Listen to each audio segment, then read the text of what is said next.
पिताश्री, हम इस घने वन में कहाँ जा रहे हैं? तुम्हें इस युद्ध को रोकने का वचन दिया था ना मैंने, तो बस समझ लो हम वहीं जा रहे हैं। यहाँ इस युद्ध के अंत का आरंभ होगा। पिताश्री, तब तो हमें शीघ्रता करनी चाहिए।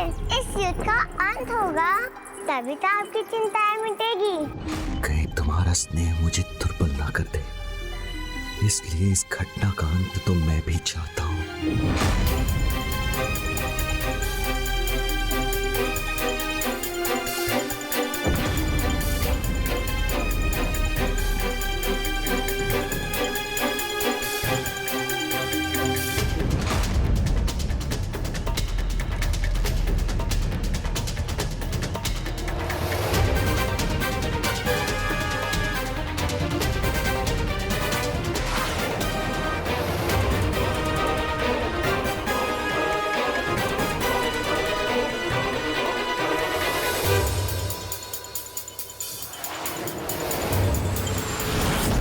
मूषक जी, मुझे आभास हो रहा है कि हम उनसे अधिक दूर नहीं।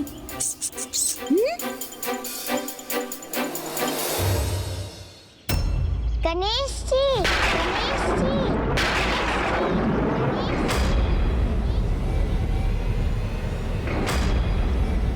रश्मि,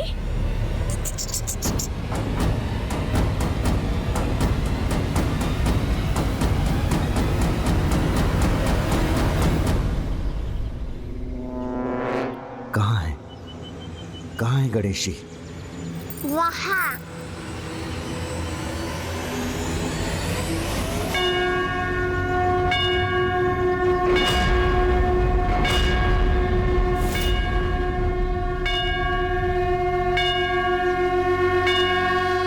मुझे ऐसा प्रतीत हुआ मूषक जी, जैसे मैंने अभी रश्मि प्रभा को अपना नाम पुकारते सुना। मुझे विश्वास है कि वो आगे उस गांव में ही हैं। गणेश जी इतनी सरलता से कदापि नहीं जाने देंगे, किंतु मुझे उनसे बचकर पढ़ने का कोई उपाय करना ही होगा।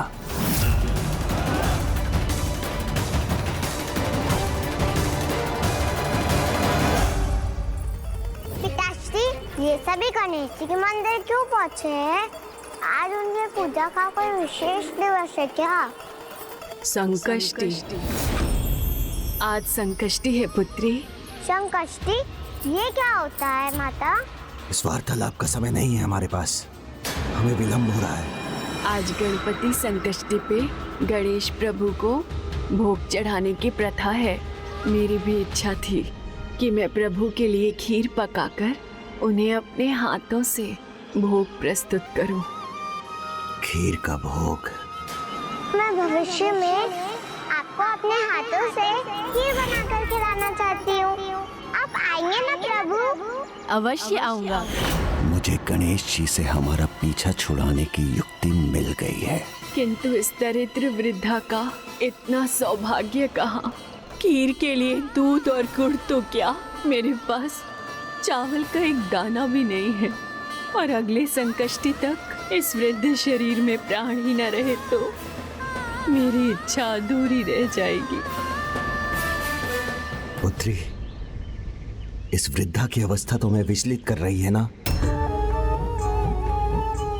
हमें विलंब तो हो रहा है, किंतु मुझे ज्ञात है तुम यहाँ रुककर इन वृद्धा की सहायता करना चाहती हो,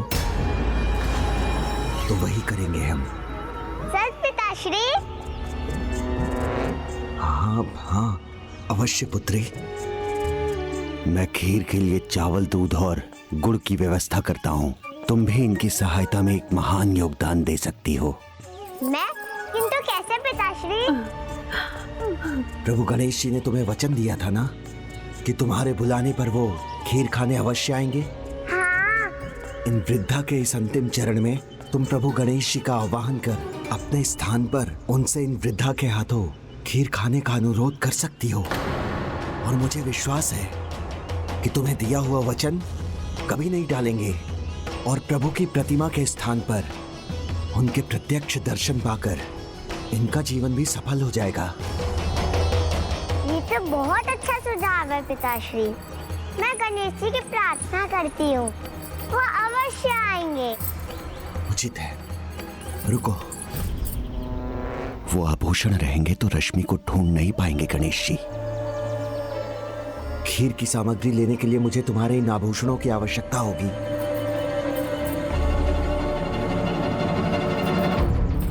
ये लीजिए पिताश्री। सामग्री यहाँ लाने के बाद मैं वन में उसी स्थान पर तुम्हारी प्रतीक्षा करूंगा जहां से हमने इस गांव में प्रवेश किया था। तुम गणेश जी को मनाकर शीघ्र वहां पहुंचना, क्योंकि इस युद्ध को समाप्त करने के लिए मुझे जो कार्य करना है एकमात्र उसे तुम ही पूर्ण कर सकती हो।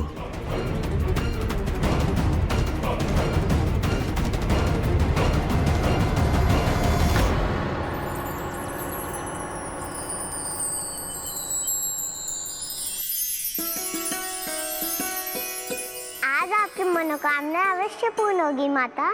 आप जाइए, लकड़ी ले आइए। मेरी पुकार सुनकर प्रभु गणेश जी यहाँ अवश्य आएंगे।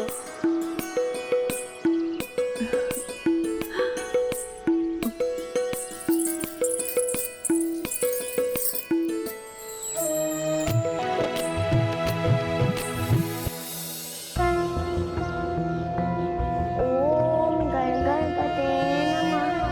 ओम गण गणपते नमः। ज्ञान ब्रह्म प्रकाशकः मोहसुरस्य शत्रुर्वै ओम आकुवाहनकः गणपते नमः। ओम गणपते नमः।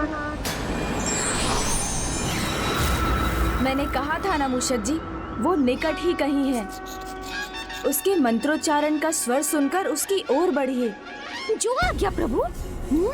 ओम गण गणपते नमः। ओम गण गणपते नमः। ओम गण गणपते नमः।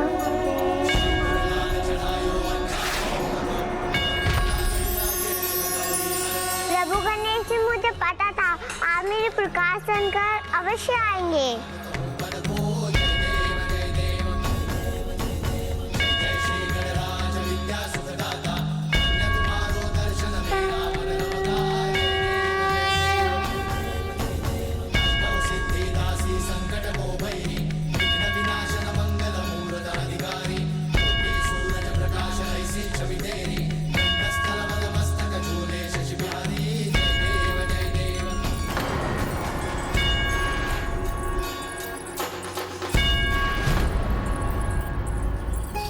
इतनी पीड़ा में भी कितने उत्साह से मेरी ओर बढ़ी आ रही है। प्रणाम प्रभु, अपने इस भक्त से ये पुष्प स्वीकार कीजिए।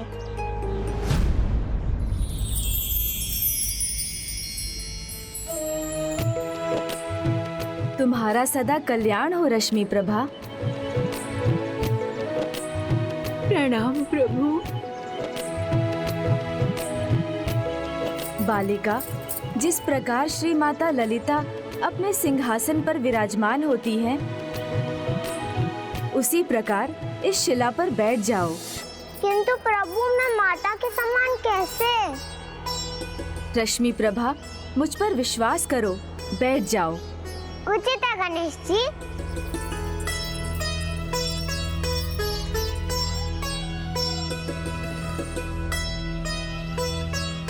माता भी ऐसे ही विराजमान होती है ना?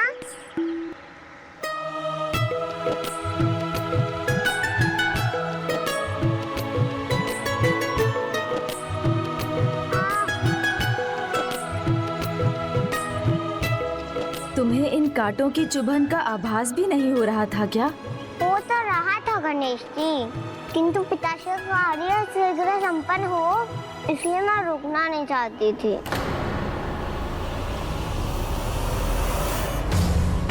मृत संजीवनी सुरा का पात्र लेकर मेरी ओर बढ़ते समय इसे ये कांटे चुभे थे। मेरे लिए इतना कष्ट सहने वाली अपनी इस पुत्री को ही कष्ट देना होगा मुझे। हमारी शक्तियां तुम्हें प्राप्त होंगी, जिसके लिए तुम्हें बस अपनी निस्वार्थ स्नेह की पात्र अपनी पुत्री का त्याग करना होगा।